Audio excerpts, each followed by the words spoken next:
really nice houses. Some big jobbers.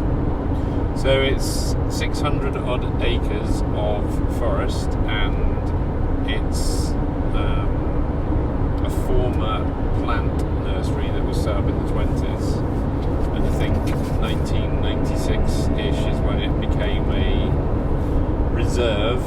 It's run by donations, so I did put some money in the box, put $5 in. I thought that was a fair amount. So that was it really, from a kind of where it is and what it is point of view. Yeah, it grew and shipped more than 1 million tree seedlings for reforestation. That's pretty cool. Did a few other things, didn't it, as well, like sort of research and stuff, I think, I was reading. Yeah, quite cool. So from a mountain bike point of view, just as grading the trails, there's green and blue and purple being generally gravel type roads that are wide. Double track, I guess is the term. I would say the blues were very easy for blue, and the greens, some of them were quite hard for greens, partly because of lack of maintenance and fallen trees, but just some of the greens were a little bit interesting, I would say, would you? Yeah, I would steep agree. Downs and ups. There was a couple, steep downs and up, and like you said, there was a little bit that just needed a bit of love, but nothing crazy, just a few things to make it questionable. Yeah, and we're doing this in October, so we're probably 13th, 14th of October, and just to say the pine needles that have come down out of the trees are, you commented, quite slippery actually. Yeah, not even that it's wet outside, not today anyways, but for me, walking up a couple of hills in my boot was slipping on the pine needles. Yeah, it's a weird surface, because I did a couple of turns on them, and you almost skid as if you're in like sand or something. Yeah, you feel your front wheel slide a bit, but it was otherwise lonely. Would you say? Well, it will become lonely after a bit of rain, I would imagine. So, but yeah, so that was the kind of my comment, I guess, on the surfaces that we were riding on. The trails generally were pretty good. I mean, it's deciduous woodland and coniferous woodland. The pine needly bits would be excellent. I think some of those other trails could be a pain in the wind, though, don't you? I mean, sorry, not in the wind, in the rain. Right.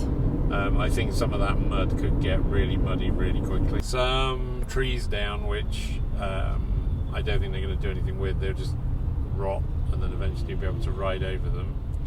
We came across a little railway line on one of the routes. What was it, 1910? 1910. So there's some steps to get up one side of it. They're a little bit uneven, and Jessica's obviously slightly out of action with her leg. So I tried to carry my bike up. I made it about 5 steps and then had to call for support. Trail Forks indicates the blue trail goes down the other set of steps, but actually if you go along the railway track to the east, I believe, there's another entrance in, which is actually the green arrow that goes in, which is a less difficult way in. And it was quite nice to ride on top there, I thought. I mean, it's fall, the colors are beautiful right now. It was a pleasant view for a few moments, and I noticed there was some good patches of staghorn sumac up there if anybody's looking to collect some. Yeah, I had half a plan to come back out on that one, but it didn't work out that way in the end. So yeah, like I said, all the trails are green or blue. The way marking for the certain routes, because it's a series of loops, the way marking's good, I think we agree. Yeah, I thought it was pretty darn good. And I think there's maybe 3 or 4 good places to park as well. There's 3 P's on Trail Forks. We visited all of them today. I'll put a link to the one that we parked at. And then there's a couple of like on-street on street, on roadside parking. It's gravel, so. But yeah, no Portaloos or. No Portaloos. We saw one other cyclist, some guy on a fat bike. Right. Yeah, no Portaloos, no real facilities. Although I think at one of the car parks there's a sort of picnic area for picnic benches and like a little undercovered shelter. There was quite a lot of benches along the trail too. Yeah, I noticed that, which was quite excellent. Not that we used any. So yeah, so from a riding point of view, if you're a beginner, it's not the best place to go for greens. If you've ridden a little bit, it could be a good place to go. Things are a bit more interesting. I guess the blue may be blue because you ride down the steps, perhaps. Perhaps that was why that blue was blue. I was kind of, because, I mean, the whole thing seemed pretty green. Pretty mellow, wasn't it? Pretty mellow, yeah. So maybe that's what makes it a blue. I don't know, but... I would actually say it's a pretty good place for a beginner. Yeah. I see what you mean, beginner, but if it's not your very first ride ever, if it's your third or fourth, you could probably do it. Yeah. And if you're riding on your own, there's a lot of people around. Yeah. I mean, not a lot, but people around, and they pretty seem friendly. Everybody was friendly today. You said it's a good adventure ride, didn't you? Because it felt ever-changing, I think.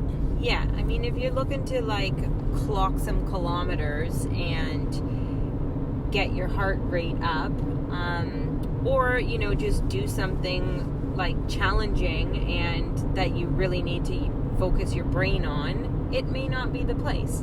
But today was just more of an explore adventure ride for us, and I quite like that sometimes, especially when I'm looking for mushrooms and I have to say stop every 5 minutes and get on and off. But there was some on and off, just with a little bit of bushwhacking and such today too.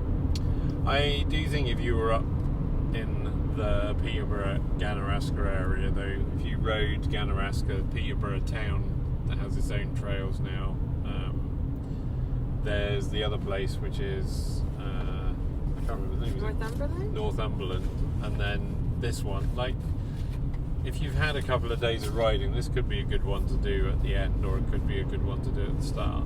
I would agree. Or a good family ride. Or a good mushroom hunting ride. And that it was. So, do you want to talk a little bit about that, maybe? Oh, sure.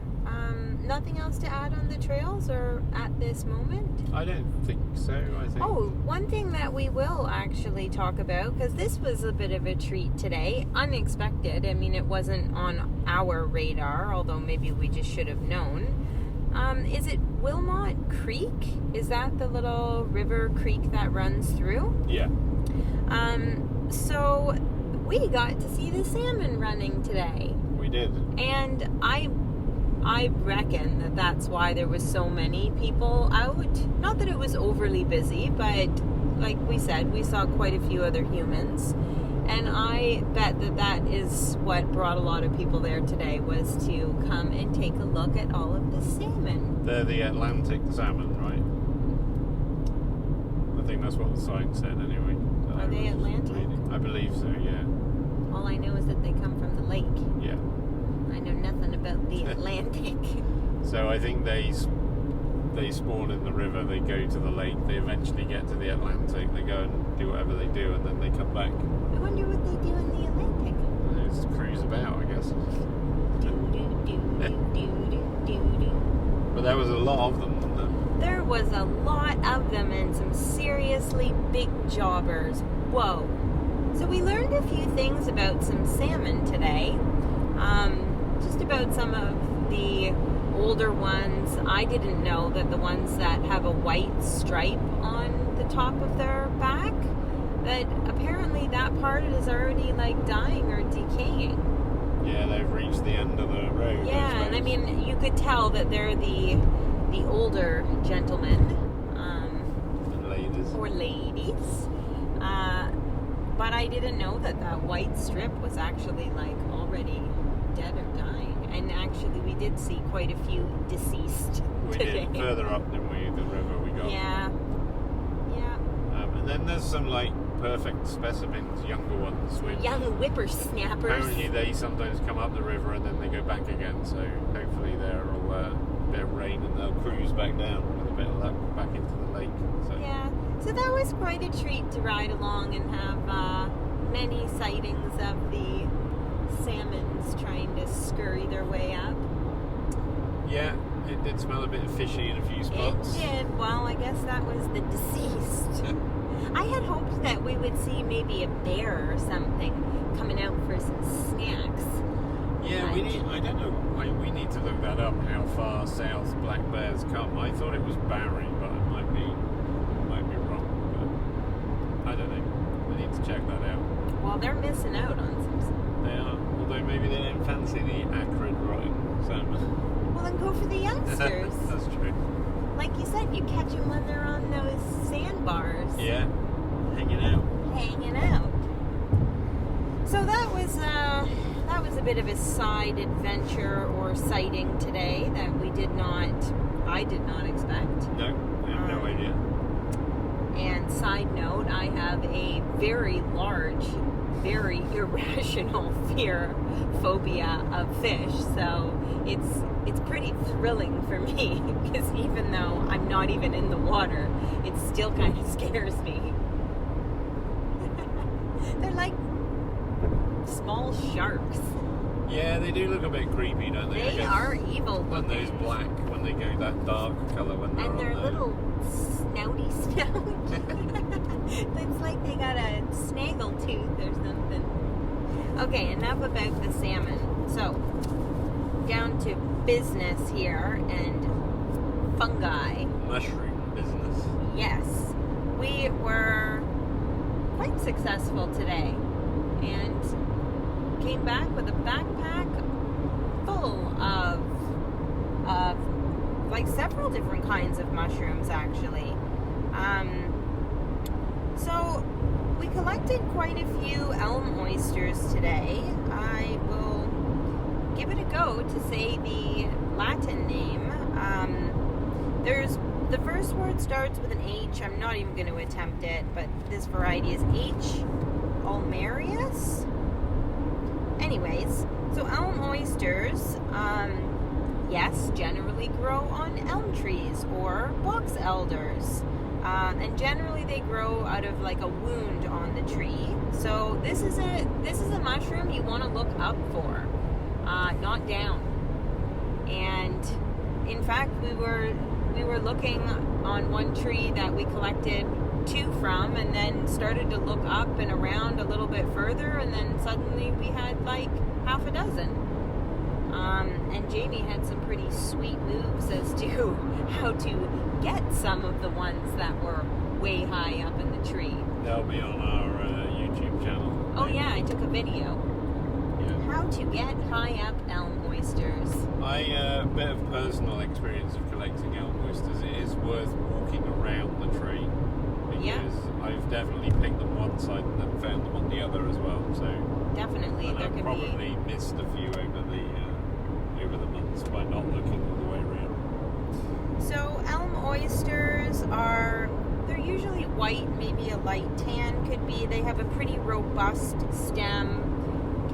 But for an oyster mushroom, yep, they have a proper stem on them. Gills, of course, and they could be, a single could be growing out of the wound, or it could be a cluster as well. And I believe the elm oyster is always going to have a white spore print. So we collected quite a few of those today, which I'm looking forward to eating, that is. And another mushroom that we found and collected some of today is the common ink cap, which is the Latin word being Coprinopsis. No idea if I'm saying that properly, but that's my attempt. And so these little fellers were growing from the ground in and amongst like leaf litter, and generally we find these along the side of a path or a trail, like not usually into the bush. usually just alongside the trail. They could be single or, usually in a cluster or at least a couple of them. So as these little beauties age, their gills turn black and they actually liquefy, hence them being called inky caps. Something of note to mention on this mushroom is do not consume with alcohol. It has been known to cause a poisoning if you combine these mushrooms with alcohol. So, you have been warned.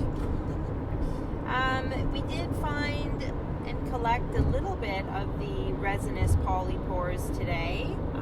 I think I'll maybe talk a little bit more about that another time, not today. And we did see quite a few more bluets, or at least what we reckon to be bluets, although we're still a little... Yeah, we need to do a bit more work on the old bluets. I Something think is neither just... of us are quite 100%, so... Something is just not adding up. No. It's like 99%, but there's a 1% that is not for truth. So, to be continued on that investigation. Not today, though. Hopefully they'll stop soon. I won't have to worry about it till next year. That's true. But it's bothering me. Why can we not figure it out? Anywho, then on our way out of the woods, we did come across a nice little jackpot of honey mushrooms. But it's a really nice patch of really robust, super fat, thick stemmed ones, but they weren't, they didn't have large, unfurled and old caps. They still seemed to be quite young and tightly closed caps, but were good in size. So I'm looking forward to playing with some of those. We found these in a combination of forest, which was hemlock, conifer, birch. We found some in and on living tree bases, some on sort of dead and dying tree bases, some off of stumps, and some right out of the ground. So keep your eyes peeled for the honey mushroom at this time, because they can be quite abundant. I mean, in one little patch you can collect quite a lot. Good bang for your buck, I'd say.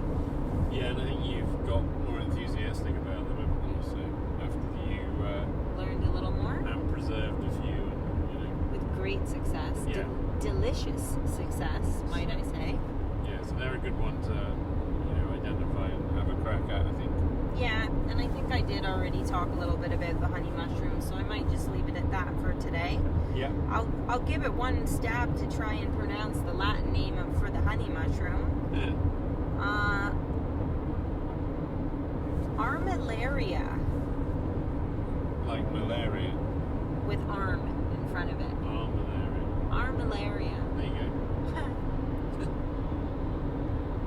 So that was that on the mushroom front today.